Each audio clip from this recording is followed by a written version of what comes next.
వాళ్ళ మాస్టర్ ఏమన్నా ఒక్క మాట అంటే మొత్తం క్యాస్ట్ వాళ్ళందరూ వెళ్ళి అడుగుతున్నారండి. నమః శివాయ. విద్యా వ్యవస్థ నాశనం అయిపోతుంది తల్లిదండ్రుల యొక్క స్వార్థం వల్ల, అహంకారాల వల్ల. మా అబ్బాయిని కొడతావా, మా అబ్బాయిని తిడతావా, కొట్టడానికి ఆ జీతం ఇచ్చింది, ఈ మాటలు వస్తున్నాయండి. ఇక్కడ కొట్టకుండా తిట్టకుండా ఎవరికి చదువు రాదండి. వీపంతా ఉపాధ్యాయుల దెబ్బలతో వాచిపోబట్టే ఇంత వాళ్ళమయ్యామమ్మా. మీ అందరి ముందు మాట్లాడుతున్నాం.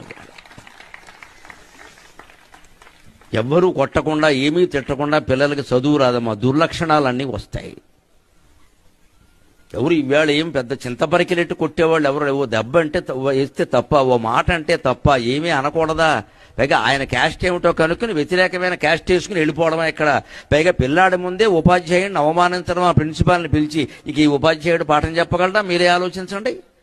మీరే ఆ టీచర్ స్థానంలో ఉంటే ఇవన్నీ జరుగుతున్నాయి. మంచి సమాజం అంటే ఎక్కడి నుంచి వస్తుందండి? పురాణాలు వింటే వచ్చేస్తుందా?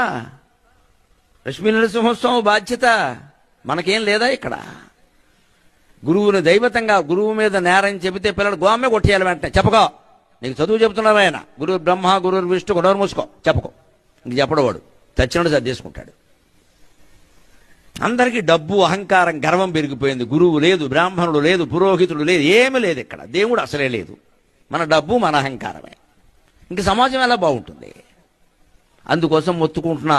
వాళ్ళ మాస్టర్ ఏమన్నా ఒక్క మాట అంటే మొత్తం క్యాస్ట్ వాళ్ళందరూ వెళ్ళి అడుగుతున్నారండి. నమః శివాయ. విద్యా వ్యవస్థ నాశనం అయిపోతుంది తల్లిదండ్రుల యొక్క స్వార్థం వల్ల, అహంకారాల వల్ల. మా అబ్బాయిని కొడతావా, మా అబ్బాయిని తిడతావా, కొట్టడానికి ఆ జీతం ఇచ్చింది, ఈ మాటలు వస్తున్నాయండి. ఇక్కడ కొట్టకుండా తిట్టకుండా ఎవరికి చదువు రాదండి. వీపంతా ఉపాధ్యాయుల దెబ్బలతో వాచిపోబట్టే ఇంత వాళ్ళమయ్యామమ్మా. మీ అందరి ముందు మాట్లాడుతున్నాం.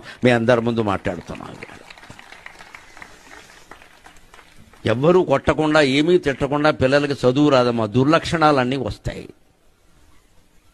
ఎవరు ఈవేళ ఏం పెద్ద చింతపరికినట్టు కొట్టేవాళ్ళు ఎవరు? ఓ దెబ్బ అంటే వేస్తే తప్ప, ఓ మాట అంటే తప్ప, ఏమీ అనకూడదా?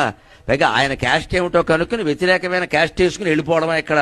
పైగా పిల్లాడి ముందే ఉపాధ్యాయుడిని అవమానించడం, ఆ ప్రిన్సిపాల్ని పిలిచి ఇక ఈ ఉపాధ్యాయుడు పాఠం చెప్పగలరా? మీరే ఆలోచించండి.